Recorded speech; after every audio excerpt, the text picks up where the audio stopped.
प्रदेश भर में सरकार द्वारा राजस्व महाअभियान चलाया जा रहा है, पर इस अभियान के बीच में बहुत ही चौंकाने वाले मामले सामने आ रहे हैं। ताजा मामला मऊगंज जिले की चिल्ल निवासी बेवा वृद्ध महिला शांति तिवारी की माने तो उनके सगे देवर मिथिलेश मिश्रा ने विक्रेता बनकर अपने पुत्र मनोकामना मिश्रा ने उसके हिस्से की जमीन रजिस्ट्री करवाकर निर्माण कार्य करवा लिया गया। वह एक दिव्यांग बेटे की मां है और बीते कई वर्षों से रीवा मऊगंज के अधिकारियों से न्याय की गुहार लगा रही है, जो कि मजबूर होकर शहडोल में शासकीय भूमि में झोपड़ी बनाकर मजदूरी कर बेटे का इलाज और भरण पोषण करती है।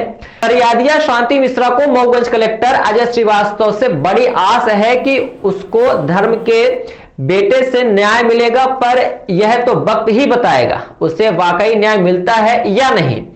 आपको बता दें कि रीवा से अलग होकर बने नवीन जिले मऊगंज में राजस्व विभाग के तहसीलदार राजस्व निरीक्षक पटवारी के गठजोड़ में सरहंगों द्वारा गरीबों की जमीन हड़पने के मामले भी सामने आ रहे हैं। कमजोर लोगों के लिए अपनी जमीन जायदाद बचाना मुश्किल हो गया है। इसी तरह से मऊगंज जिले के हनुमाना तहसील क्षेत्र अंतर्गत हटवा चक नंबर 1 सिराजुद्दीन की भूमि पर गांव के ही सरहंग मोहम्मद हुसैन ने जबरन कब्जा कर लिया। हनुमाना तहसीलदार के आदेश के बाद भी आरआई पटवारी द्वारा जब भूमि खाली नहीं कराई गई तो पीड़ित मऊगंज कलेक्टर कार्यालय पहुंचकर न्याय की गुहार लगाई है। कलेक्टर ने पीड़ित को आश्वासन और भरोसा दिलाया है और अधिकारियों को निर्देश दिए हैं कि इसका तत्काल निराकरण कर जानकारी प्रेषित करें।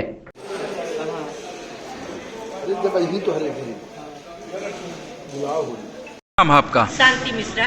कहाँ से आई हैं? मैं चिल्ले से आई हूँ जी। किस लिए आई हैं? इसलिए आए हैं कि मेरा देवर मकान, हमारा घर गिरा के मकान निर्माण बन गया, खिड़की दरवाजा जंगला लग गया बेटा।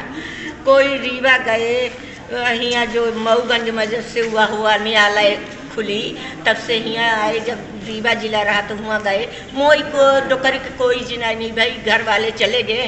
अब वो कहता है कि यह लड़न मर जाएगी, जहाँ जाते हैं तो आपत्ति लगा देता है।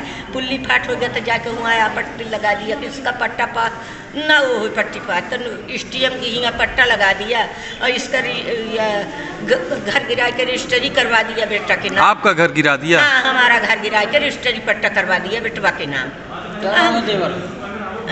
देवर का नाम क्या? मिथिलेश प्रसाद मनोकामना, मिथिलेश देवर का नाम है। कलेक्टर साहब से मुलाकात हुई आपकी? हो गई बेटा। क्या बोले कलेक्टर साहब? कलेक्टर साहब तहसीलदार का आदेश दिए हैं कि इसका माता राम का देखा माता राम। आपके बच्चे भी हैं? बच्चा है, एक ही बेटा है, न बिटिया आई न केव आई।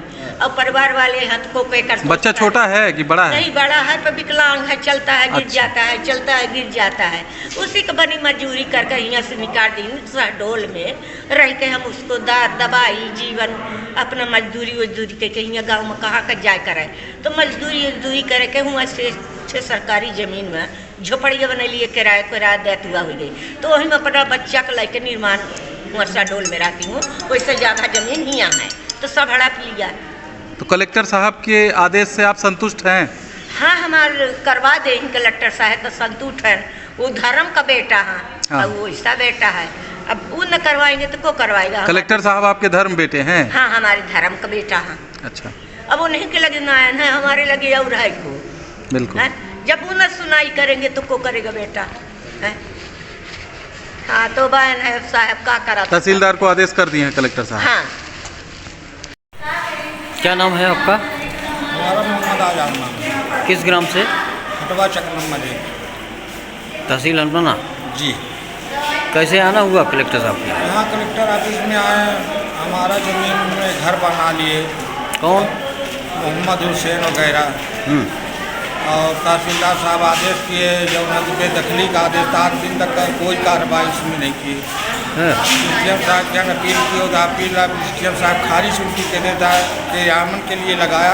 8 दिन तक उसमें तहसीलदार साहब कोई कार्रवाई नहीं की। हाँ, हम सिराजुद्दीन के बेटे हैं। तो आज कलेक्टर साहब के यहाँ आए आप? हाँ, कलेक्टर साहब के यहाँ कलेक्टर साहब का अर्जी दिए हैं। हाँ, कलेक्टर साहब बोले हैं कि हम तहसीलदार के यहाँ भेजेंगे। चलिए।